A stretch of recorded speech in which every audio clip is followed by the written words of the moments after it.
this will be the first time that a father and a son have taken a court or together. I mean, we can go all the way back to like 1921 when you got the Nestlers playing in football, but that doesn't, I wasn't even, I mean, you know, Skip's like, even no. I was. Skip's like, no point to me. But, you know, we've seen it with Gardy and Marty and Mark Howell and Ken Griffey Jr. Sr., obviously, and Tim Raines and Raines in Major League Baseball Jr. We've seen that, but we've never seen it in basketball. No. So here's an opportunity for us to see it. And we've seen fathers coach sons. We've seen those things. We've seen Doc Rivers hand his son $40 million. We've seen that. We look at Jalen Brunson and his son on the bench, his dad on the bench at the Knicks. It happens. So I'm not surprised by it. It's a perfect opportunity for Bronny to play alongside his son, his dad. It's just, you know, it's surreal. When you think about all of these coaches in the NFL, right, and you're saying he came from the Shanahan tree, or this guy came from Andy Reid, right? You have all of these coaches who, it's not only family members, it's friends, and they have these connections, and that's always been okay. That's always been okay in business as well. And just generationally, with the history of racism, we haven't been allowed generational wealth. We haven't been allowed generational positioning, which LeBron has earned. He's earned that. And when you talk about positioning, that's the most important thing. You know, I talk to, you know, people within my company, and I use Coach Pop as a positive example. And I say to these guys, hey, if I can do what he did for his coaching staff, for you, and I look up and you are in the front office of this team, and you in the front office of this team, and you, like, to me, that's a positive thing. That's not shining. That's not a negative thing. That's a very positive thing. And that's a positive example that I have to be able to equate that to. But there's no black coach that I can equate that to, right? And Coach Pop, of all people, has been supportive of everything for us and just for right, period. And, you know, this is my nephew that I'm talking about, by the way.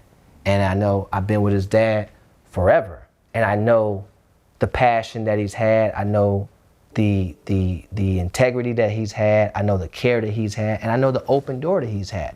I've been around a long time. Y'all been around a long time. You've seen a lot of fathers watch their sons in the NBA, but also played in the NBA. You've seen, we're in an era to where more and more of that's happening. Of course, you got the Curry and his dad played and so on. You've seen brothers in the NBA. You got the Holiday family, the Lopez family. You got so many brothers that have been in the NBA.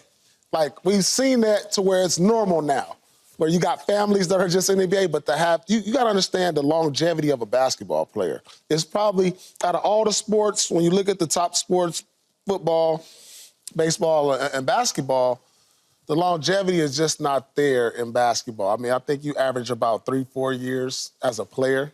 So to have a situation to where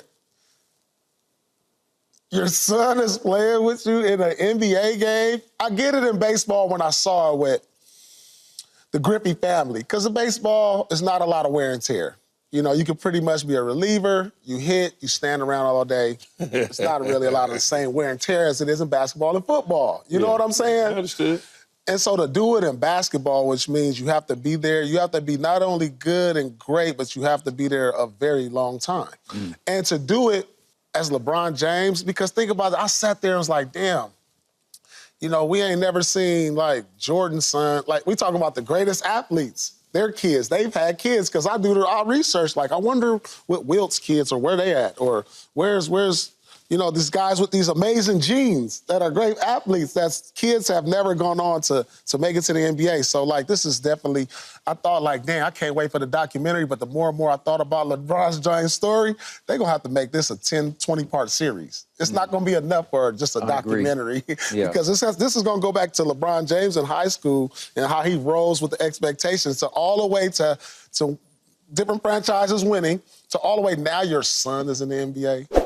Playing with you on the most storied franchise in NBA history. I mean, I don't know, the story, this might be the greatest story ever told.